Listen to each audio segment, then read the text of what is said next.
Shooting on U.S. soil, claiming allegiance to ISIS. And what is so ironic is that the shooter is a homegrown U.S. citizen hailing from New York. Joining me right now, the Orlando Commissioner, Patty Shin, joining us there in Orlando. Thank you so much for being with us. Nancy, thank you for everyone for bringing this to everyone's attention. I just can't imagine the families that get that call in the night, 3 a.m. They realize their son, their daughter has been in that nightclub. Tell me Orlando's response to this horrible thing.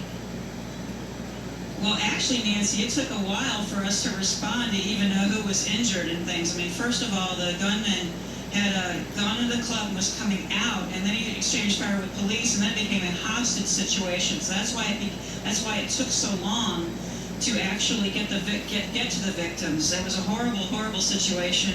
And then we had a big, huge crime scene. They were bringing people out. Actually, some of the other people in the club were bringing people outside. Some of them died behind the buildings. Here, it was just a horrific scene. But there were so many heroic young people trying to get their friends out, and law enforcement. But it actually took us until yesterday night to even get everybody out. It's a horrible, horrible crime scene. I can't imagine the crime scene. And going in there, lawwomen breaking down in tears as they go into the scene. Innocent people just gunned down for no reason. To neuropsychologist Sanam Hafiz joining us. I don't understand. I mean, at one point, this guy, the killer, is praising Al-Qaeda and Hezbollah, which is totally inconsistent and not consistent with supporting the Islamic State. I don't understand why target the LGBT community. What part of radical Islam hates that community so badly? Nancy, I mean, as tragic as this is, I feel like, these terrorists, these homegrown terrorists are just killers who are seeking glory and a group to belong to. And this LGBT community attack is a hate crime, a horrible hate crime. And I don't think that Islam, like any other religion, I don't think it hates or denounces it any more than any other religion. I mean, not that I know of.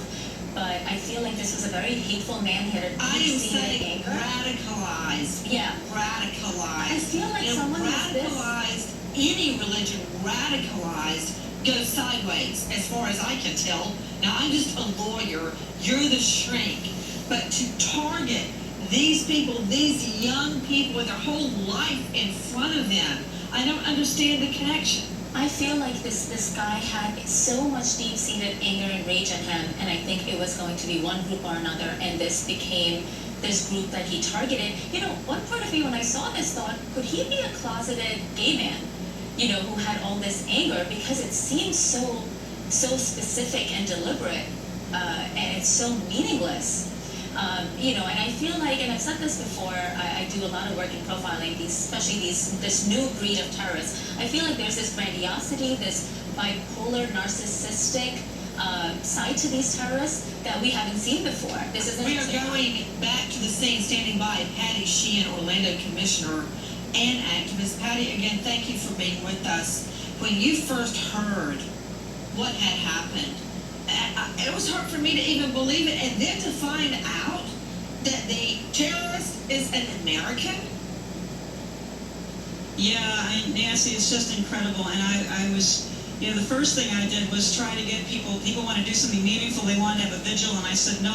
We need these police resources at this scene. There were still victims. We were getting people out of the building. We needed to clear this crime scene. There is a huge police presence still on the street. Orange Avenue is actually the main drag in our city. It's one of the main streets in our city. It's been closed off now for 2 full days. And we need to keep these police resources here. But people have been wanting to do something meaningful. People have been wanting to help. There's been a $1.3 million raised from the Gay Community Center. There's been a tremendous amount of support.